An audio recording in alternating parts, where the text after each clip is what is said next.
Le dollar US est-il proche de son point haut sur le marché des changes? Faut-il adopter une stratégie de trading de type bis repetita, avec ce que fut à l'époque la première année de mandat de Donald Trump?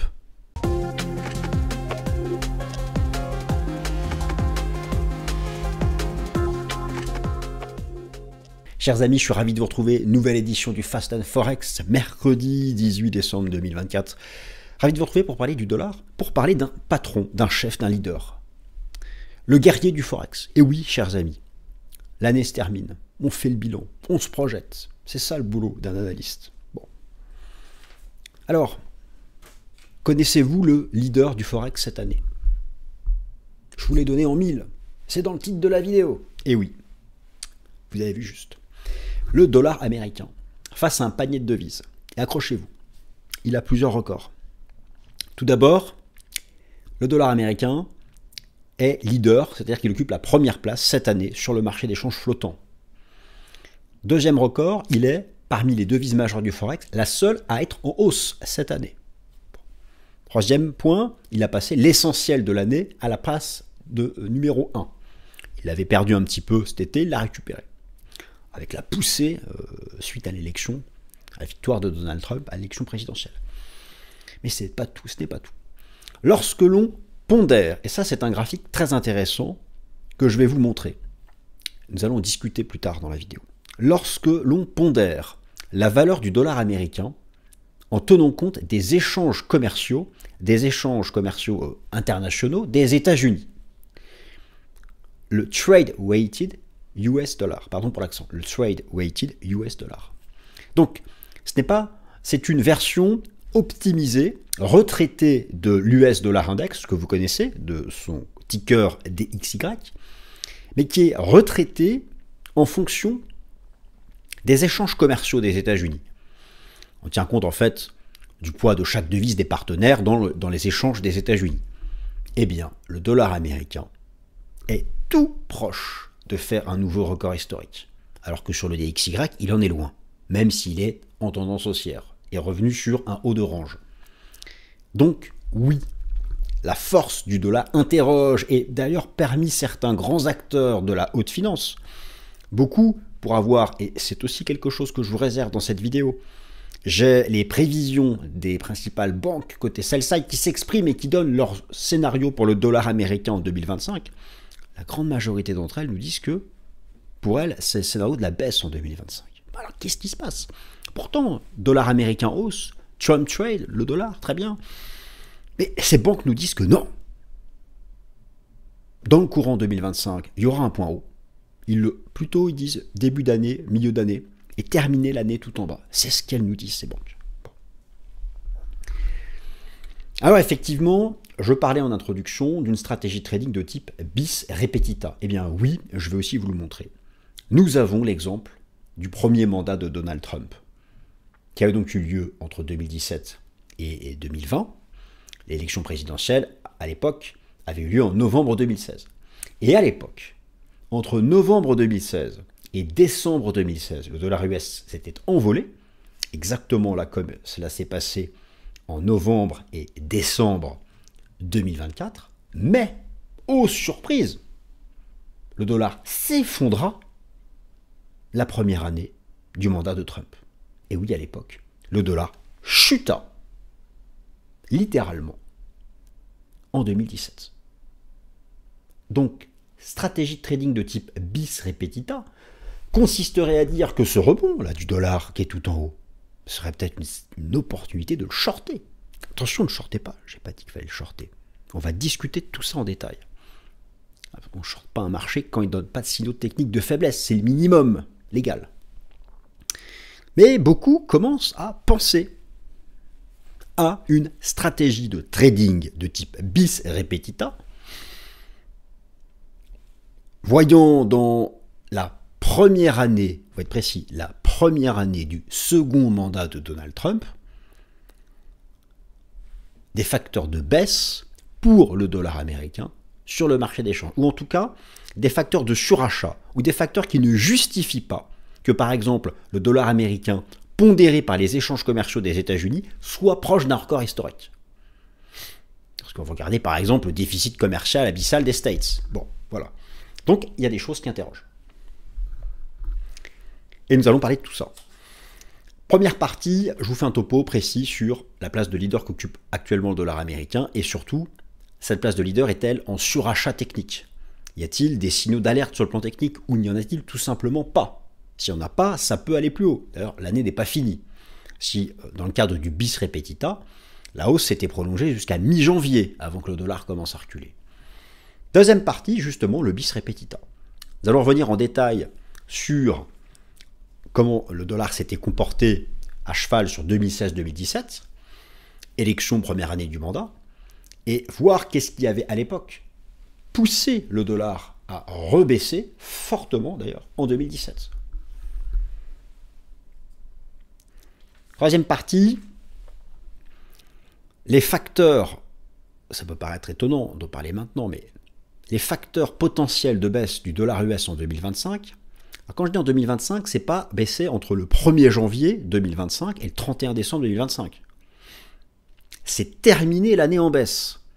C'est-à-dire que ça peut monter jusqu'au mois d'août et terminer l'année en baisse. Comprenez-moi bien, d'ailleurs, ça me fait toujours un peu rigoler aussi, je suis comme vous, mais j'ai regardé le positionnement des banques en 2025, elles sont toutes à la baisse sur le dollar, mais elles nous disent toutes que d'abord il va monter pendant 6 à 9 mois. Du coup, qu'est-ce qu'on fait? Bon, ben voilà, ben je fais comme elle, hein, c'est tout. Bon, mais on va quand même essayer d'être précis. Mais au final, il existe donc des facteurs fondamentaux potentiels qui verraient qu'à la fin 2025, le dollar serait effectivement en baisse. Et lorsque nous aurons vu tout ça, passé en revue tout ça, ben finalement, qu'est-ce qu'on fait? C'est bien marrant tout ça. Qu'est-ce qu'on fait maintenant? Qu'est-ce qu'on ne fait pas maintenant? Qu'est-ce qu'on attend? Qu'est-ce qu'on n'attend pas? Et faut-il mettre ou non la charrue avant les bœufs? A priori, si on tient compte de l'expression « il ne faut pas le faire », puisque l'expression c'est bien « ne pas mettre la charrue avant les bœufs ». Chers amis, bienvenue à la nouvelle édition du Fast and Forex. Le dollar américain est-il proche de son point haut? Et allons-nous connaître un scénario de type bis repetita avec ce que fut à l'époque le premier mandat de Donald Trump. Donald Trump, le prochain président des États-Unis, is back. L'introduction, je viens de vous la faire. Le plan, je vous l'ai donné à l'oral. Mais pour ceux qui, par confort, préfèrent le lire, il est sous vos yeux. Vous pouvez donc le lire gentiment. Une intro, 4 parties. Première partie, le dollar américain, leader du FX en 2024, est proche de son record historique. Sommes-nous en situation d'excès, de surachat technique déjà? Deuxième partie, la première année du mandat de Donald Trump fut baissière. La première année du premier mandat, soyons précis, la première année du premier mandat de Trump fut baissière pour le dollar US. Allons-nous donc vivre un scénario de type bis repetita? Vous allez voir, la comparaison schématique, la séquence boursière, la comparaison entre cette fin d'année et ce que fut à l'époque 2016-2017 est juste troublante. Troisième partie, les facteurs potentiels de baisse pour le dollar en 2025 ne manquent pas. Et oui les amis, j'en trouve toujours. Et tout ça c'est bien marrant, lorsque cette présentation aura été déroulée, eh bien cette présentation sert-elle à quelque chose? En gros, que fait-on concrètement à court terme sur le dollar américain? Le dollar américain leader du FX en 2024 est proche de son record historique. Peut-on parler de surachat? Déjà, illustrons la situation de ce dollar américain. Cette année, le dollar US a fortement augmenté au dernier trimestre 2024 sur le marché d'échange grâce à la victoire de Donald Trump et aux attentes liées à ses politiques économiques, tarifs douaniers et réduction d'impôts. Désolé, j'ai mis un peu de fatigue de fin d'année. Et puis aussi, au-delà de la fatigue de fin d'année, 4 jours alités à cause d'une bonne vieille gastro. Vous avez dû voir mon visage amaigri. Donc, soyez s'il vous plaît compréhensifs. Ces éléments ont attiré des capitaux étrangers malgré les inquiétudes sur l'inflation et les défis pour la Fed. L'observation du classement des indices devises majeurs du FX, en anglais FX, c'est comme on dit plus Twitter, on dit X. Est-ce que vous avez un compte sur X? L'observation du classement des indices devises majeurs du FX en 2024, 2024, montre que le dollar US est le leader incontesté en fin d'année et sur la grande partie de l'année. Et donc, j'illustre ce propos grâce à TradingView. Vous avez tous un compte TradingView. C'est super, c'est la meilleure plateforme. Aucune plateforme graphique n'égale TradingView. Enfin, j'en connais bien une qui est pas loin, mais je la citerai pas, mais elle est quand même numéro 2, dans le meilleur des cas. Performance des devises majeures du FX en 2024. Je vous ai remis ici les codes des indices devises. Vous les connaissez par cœur. Vous savez comment faire le même classement que moi sur TradingView. Vous utilisez ce bouton pour faire des comparaisons. Vous placez, comme on ne peut pas comparer les choux et les carottes, il faut la même base de comparaison. Vous positionnez l'axe des ordonnées, clic droit en pourcentage. Et là, vous cliquez sur YTD pour Year to Date. Performance entre maintenant et le début de l'année. Et oui, le dollar est leader. Il est en pole position. Notez qu'il a passé l'essentiel de l'année en tête. Sauf cet été, où le marché s'est fait peur pour une soi-disant, une so-called US recession. Ha, ha, ha. Une récession US. Et puis quoi encore? Et donc, au final, le dollar, après avoir bien rigolé, termine l'année en première position. Non seulement il est leader, mais toutes les autres devises sont en baisse. Bon, la livre sterling est à l'équilibre. Voilà, mais bon, ils sont plus ou moins cousins, ils ont une histoire commune. Il est intéressant de noter, et là, je vous ai trouvé un petit chart intéressant, j'aime bien vous trouver des graphes un peu sympas. Il est intéressant de noter que le dollar, pondéré par les échanges commerciaux des États-Unis, est au contact de son record historique. Oui, le dollar américain, pondéré par les échanges commerciaux des États-Unis. Qui commerce avec qui, dans quelle proportion?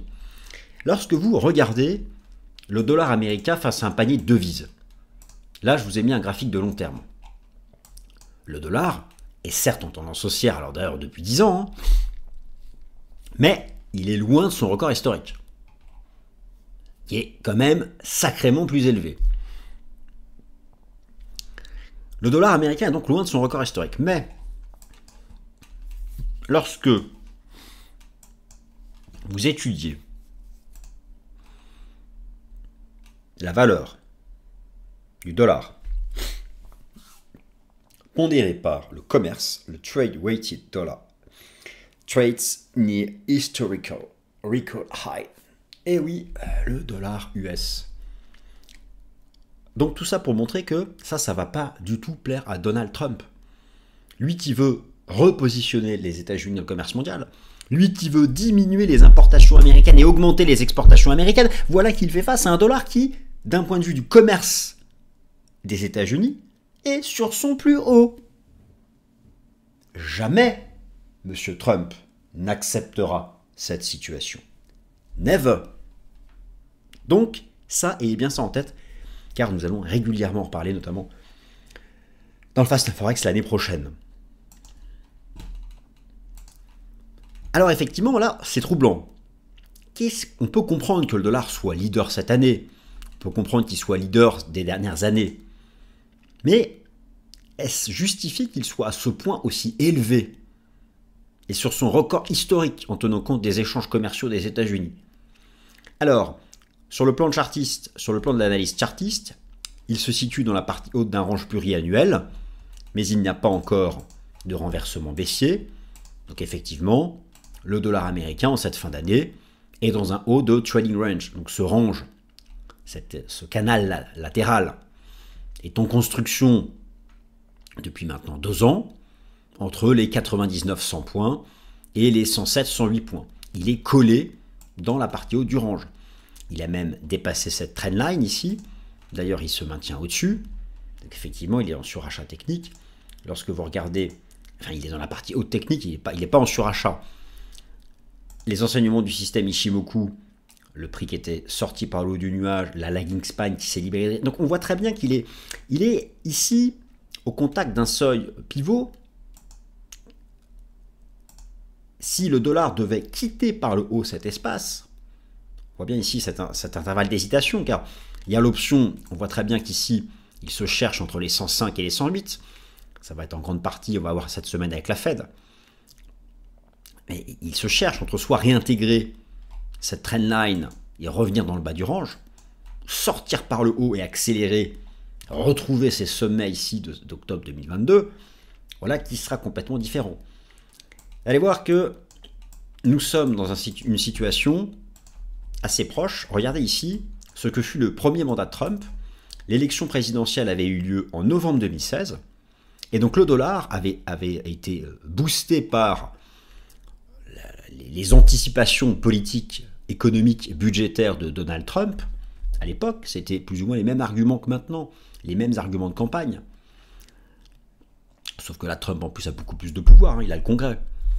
Le dollar avait progressé de novembre jusqu'à mi-janvier, avant de connaître une première année de mandat fortement baissière. Nous sommes pour le moment dans une situation de répétition de ce que fut l'espace temporel entre la victoire de Trump à l'élection présidentielle en novembre et la prise de son mandat le 20 janvier, je vous rappelle. C'est le 20 janvier.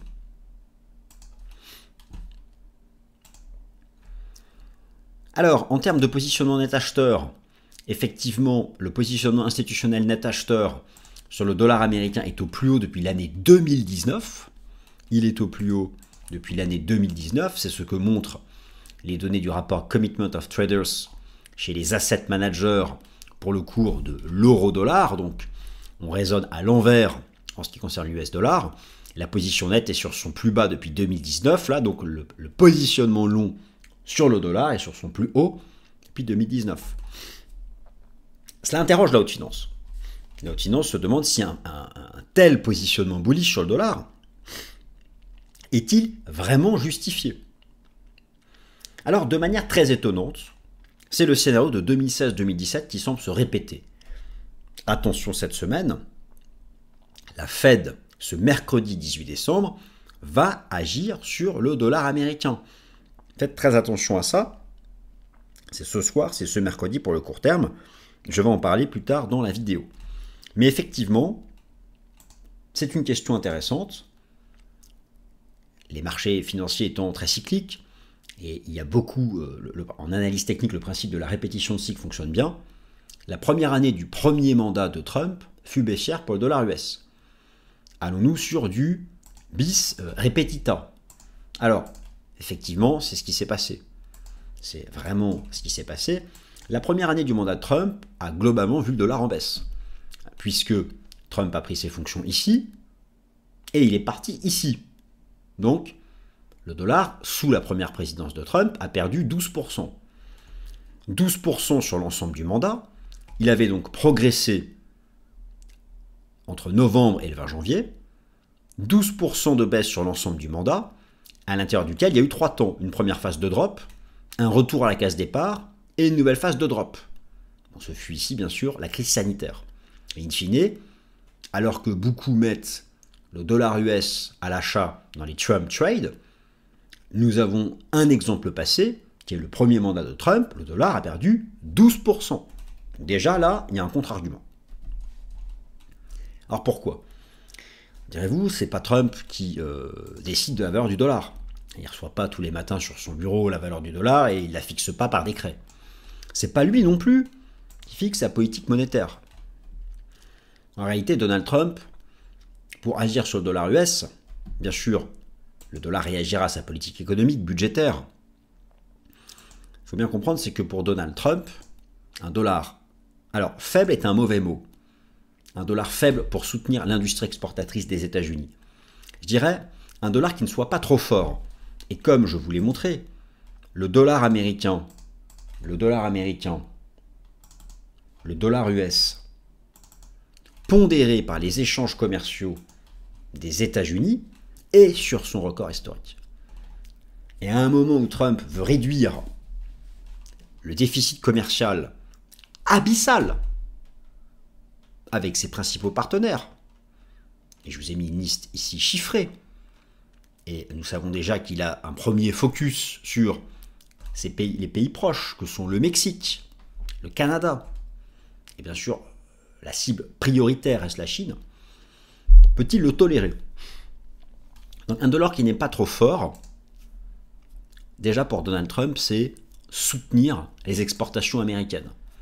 Et il y a un certain nombre de grands secteurs exportateurs de l'économie des États-Unis, secteur technologique, industrie aérospatiale, secteur de l'énergie. Alors là, c'est prioritaire pour Donald Trump, qui souhaite pousser encore plus haut d'ailleurs la production d'énergie des États-Unis, l'industrie agricole et l'industrie pharmaceutique et les produits chimiques.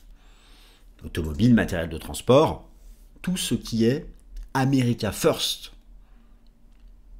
a besoin non pas d'un dollar faible, faible au sens d'une faiblesse des États-Unis, mais un dollar qui ne soit pas injustement trop fort pour priver les industries America First d'un avantage comparatif. Principe de base, compétitivité-échange dans le commerce international. Et donc à l'époque, M. Trump a utilisé son arme favorite, qui est celle de la communication publique, en appelant régulièrement un dollar qui ne soit pas excessivement trop fort, sans jamais appeler un dollar faible. Il faut bien distinguer les deux choses. Alors un dollar qui ne soit pas trop fort, bien sûr, c'est aussi surtout pour réduire, et ça c'est son objectif numéro 1, réduire les importations en provenance de Chine. Avec un dollar fort, les entreprises américaines, qui ont déjà d'ailleurs pour la plupart l'habitude d'importer depuis la Chine, plus le dollar est fort, plus ça réduit leurs coûts. Plus c'est pratique pour elles, plus ça les encourage à continuer à importer des produits en provenance de Chine. Donc c'est compliqué, un dollar faible, un dollar trop fort. C'est compliqué, un dollar trop fort. Un dollar moins fort, j'aurais dû reprendre mes slides et enlever dollar faible par un dollar moins fort, pour vraiment correspondre à ce que va chercher la prochaine administration américaine. Augmentation du coût des importations, stimulation de la demande pour les produits locaux, effet sur les marges des importateurs. Voilà autant d'éléments où le dollar fort, trop fort, ne peut que accroître cette ligne rouge, ce déficit commercial décidément important avec la Chine. Alors, quels sont les facteurs potentiels de baisse pour le dollar US en 2025 ? En partant du principe que nous aurions donc un scénario de bis repetita. Alors, scénario de bis repetita, c'est-à-dire quelque part en début d'année 2025, voir le dollar qui finalement finirait par se retourner à la baisse. Vous allez voir qu'à court terme, nous ne sommes pas là, puisqu'il donne l'impression d'être en starting block dans le haut de ce range, et qu'il y a la possibilité d'en sortir par le haut. J'y viens. Mais quel serait si le dollar devait réintégrer ça? Si le dollar devait, en 2025, rebasculer sous cette ligne de tendance et retomber dans le bas du range. Et revivre finalement un schéma comparable avec ce qu'il avait vécu lors de la première année du premier mandat de Donald Trump. Eh bien, j'en ai listé 4. Tout d'abord, alors certes, ce n'est pas le cas actuellement, mais une politique monétaire. Alors, la politique monétaire de la Fed reste le facteur fondamental dominant pour la tendance du dollar US, ainsi que la divergence des politiques monétaires, notamment avec la BCE. Et effectivement, un des premiers facteurs qui pourrait amener le dollar à reprendre le chemin du sud l'année prochaine, ce serait une accélération de la politique monétaire, non pas accommodante de la Fed, mais moins restrictive. Une reprise rapide des baisses de taux, peut-être en lien avec une dégradation du marché du travail. Regardez un peu le scénario de 5 grandes banques, des top sell-side firms, qui prédisent tous en 2025 un dollar baissier. Mais attention, elles prédisent un dollar en baisse de 7% pour la Société Générale, passe à l'euro, de 5% pour Morgan Stanley, en baisse de 5% pour Bank of America, en baisse de 3% pour JP Morgan, en baisse de 3% pour MUFG. Elles prédisent un dollar en baisse, mais à la fin de l'année 2025. C'est-à-dire que pour elles, dans un premier temps, le dollar peut rester soutenu, mais in fine, et elles envisagent probablement une reprise des baisses de taux de la Fed. Alors attention, je vous rappelle que la Fed, c'est très important, la Fed dévoile ce mercredi 18 décembre sa dernière décision de politique monétaire de l'année. le taux d'intérêt des fonds fédéraux devrait à nouveau baisser de 25 points de base. Après 50 points de base en septembre, 25 points de base en novembre, 25 points de base de baisse sont encore attendus ce 18 décembre. Mais surtout, la Fed va mettre à jour ses projections macroéconomiques. Et pour la tendance immédiate du dollar, tout va dépendre de la façon dont la Fed se projette en 2025 sur la croissance économique, sur l'emploi et sur l'inflation. Et en particulier le nombre de baisses de taux qu'elle anticipe pour elle-même l'année prochaine. Le marché, si vous voulez, si la Fed garde confiance dans la désinflation, si la Fed confirme qu'elle va baisser encore 4 fois ses taux l'année prochaine, alors il y a une surchauffe de l'inflation cette fin d'année, essentiellement pour un effet de base. Je vous renvoie vers le Top Gun que je vous ai proposé ce lundi. Mais typiquement, si la Fed devait accélérer dans ses baisses de taux l'année prochaine, cela pourrait être dû par exemple à une dégradation du marché du travail, le taux de chômage US qui est tout proche, qui est pas loin du seuil d'alerte de la Fed, qui est remonté sur son plus haut. Vous avez quand même des inscriptions hebdomadaires continues au chômage qui restent sur un trend haussier. Bon, il y a des données du chômage, de l'emploi qui montrent que le marché du travail petit à petit quand même ralentit. Bien sûr, dans les facteurs de baisse, la politique d'influence que Donald Trump va chercher à exercer sur le dollar US et les taux d'intérêt via le canal de la communication publique. Alors il a confirmé Jérôme Powell à la tête de la Fed, mais à partir de février 2026, Trump pourra choisir un autre patron de la Fed. Et ça, bien sûr, cela va forcément avoir un impact sur la suite de la politique monétaire du mandat. Les tensions commerciales avec la Chine, l'élargissement du déficit budgétaire américain, tout ceci peut finir par agir à la baisse sur le dollar. Ou encore, soyons optimistes pour la zone euro, un rebond du taux de change euro-dollar sur fond de relance chinoise et de retour de la stabilité politique, on en doute, en France et en Allemagne, plus probablement. Ça pourrait faire monter l'euro-dollar et donc, in fine, agir à la baisse sur l'USD. Donc, attention donc, effectivement, le dollar américain, alors que faire maintenant ? Alors finalement, que faire avec le dollar US sur le FX, sur le FX ? Moi, je vous dirais simplement, ma réponse, ne mettez pas la charrue avant les bœufs. Expression connue, adaptée à la situation. Effectivement, il y a l'hypothèse d'avoir un scénario de type bis repetita l'année prochaine, et donc un dollar qui finirait par reprendre la direction du sud, mais au stade actuel, n'allez pas contre l'action des prix. Le dollar est collé dans la partie haute de son range, a donné un pré-signal bullish en dépassant cette trendline. En clair, que fait-on maintenant ? Il n'y a pas de short à envisager sur le dollar tant qu'il ne donne pas un signal technique de renversement baissier. C'est là, ici, que se trouve l'utilité de l'analyse technique. Quel serait un signal technique de renversement baissier ? Eh bien, ce serait casser ce support, casser le niveau des 105,50, repasser sous cette base, repasser sous cette trendline, valider un échec de haut d'orange. Mais nous ne sommes pas encore là. Et de toute façon, nous aurons l'occasion, tout au long de l'année 2025, dans l'émission Fast and Forex, de continuer de suivre cet haletant feuilleton quant à la tendance du dollar américain sur le FX. Merci à toutes et à tous, chers amis, et je vous souhaite une bonne semaine.